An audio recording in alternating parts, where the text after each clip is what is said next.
All right, let's slow this down. Because stories like this don't move in straight lines. They spiral. They circle back. They wait. People say my name like it's a full stop. Jeffrey Epstein. End of sentence. End of responsibility. End of memory. That was always comforting for them. I became the container. The place where they could pour everything they didn't want to examine too closely. Evil identified. Problem solved. Everyone else walks away clean. But systems don't work like that. They never have. I wasn't the origin. I was the junction, the hallway where power passed through quietly, confidently, convinced it would never be audited.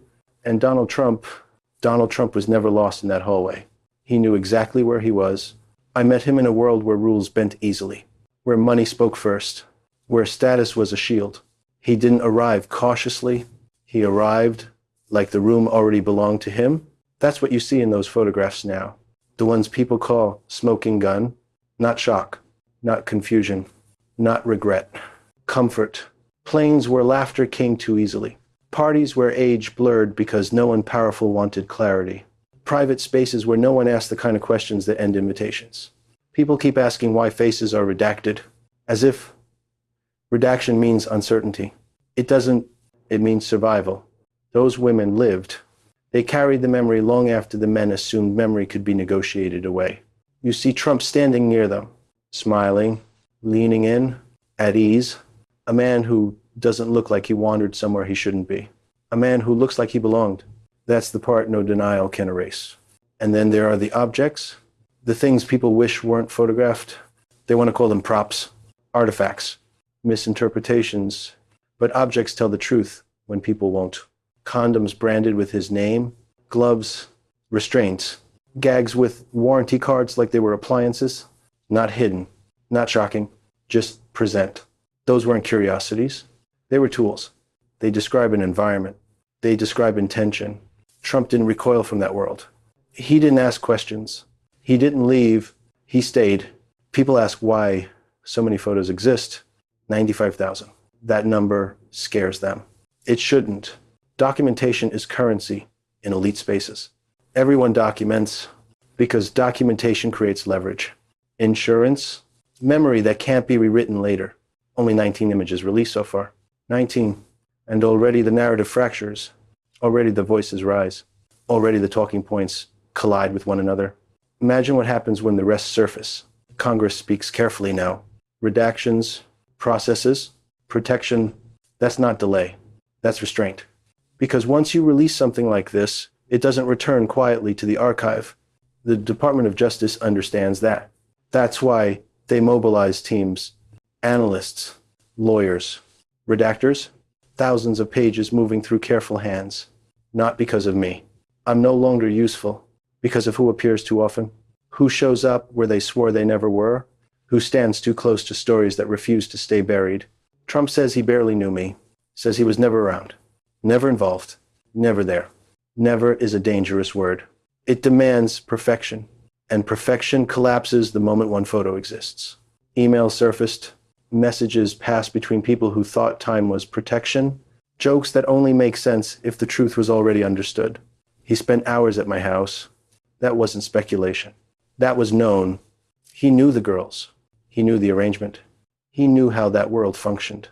And yet he stands in front of cameras and performs innocence like it's muscle memory. That performance worked for years because people wanted it to. Then there was Steve Bannon. That part unsettles people. It should. Bannon didn't come for pleasure. He came for information, for leverage, for the architecture of power beneath the surface. He understood something important. Trump wasn't afraid of scandal.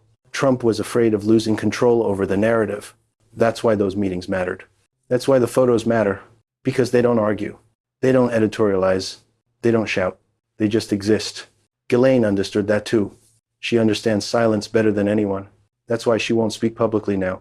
If compelled, she'll invoke the fifth. Not because she has nothing to say, because saying it would dismantle the illusion that this ended with me.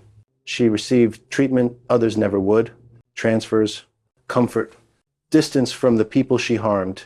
That wasn't mercy. That was management. Trump's allies call this a hoax. That's the final refuge. When denial fails, you ridicule the evidence. When ridicule fails, you attack the messengers. They say it's political, a distraction, weaponization, but evidence doesn't belong to parties. It belongs to time. Grand jury material is only the surface. Anyone who's worked inside these systems knows that the deeper files never made it to juries. They implicated too many people who weren't supposed to be implicated. Trump knows that. That's why deadlines provoke panic. That's why subpoenas trigger rage. That's why he insists there's nothing there while fighting every effort to prove it. Men with nothing to hide don't behave like this. Look again at the images. Ignore the noise.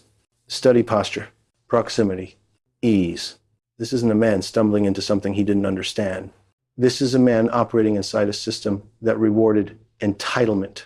He surrounded himself with people from modeling agencies, elite pipelines, networks that normalized exploitation by calling it opportunity. I wasn't unique. I was convenient. Trump wasn't my victim. He was my equal in that space. A man who understood exactly what silence was worth, and now I'm gone. That makes it easier for them to speak. Harder for the truth to be contradicted directly. But the record remains. Photos don't age. They don't forget. They don't care about elections or slogans. They wait. Every time another batch is reviewed, another denial weakens, another absolute collapses, another lie has to stretch further to survive. People ask what I feel now. They expect remorse or confession or spectacle. Here's the reality. The system that enabled this still exists. The incentives haven't changed. Only the spotlight has shifted. Trump built his life on spectacle, on the belief that attention could always be redirected, that noise could drown out memory. But spectacle turns eventually. It always does. Those images were never meant for the public. They were meant as assurance, as leverage, as proof that certain people were untouchable. Now they're evidence. And evidence doesn't care how loudly you deny it. You can call it a witch hunt. You can call it fake. You can shout never into every microphone you find. But the archive doesn't argue back. It just keeps opening. And once memory returns, it doesn't need the dead to speak for it anymore.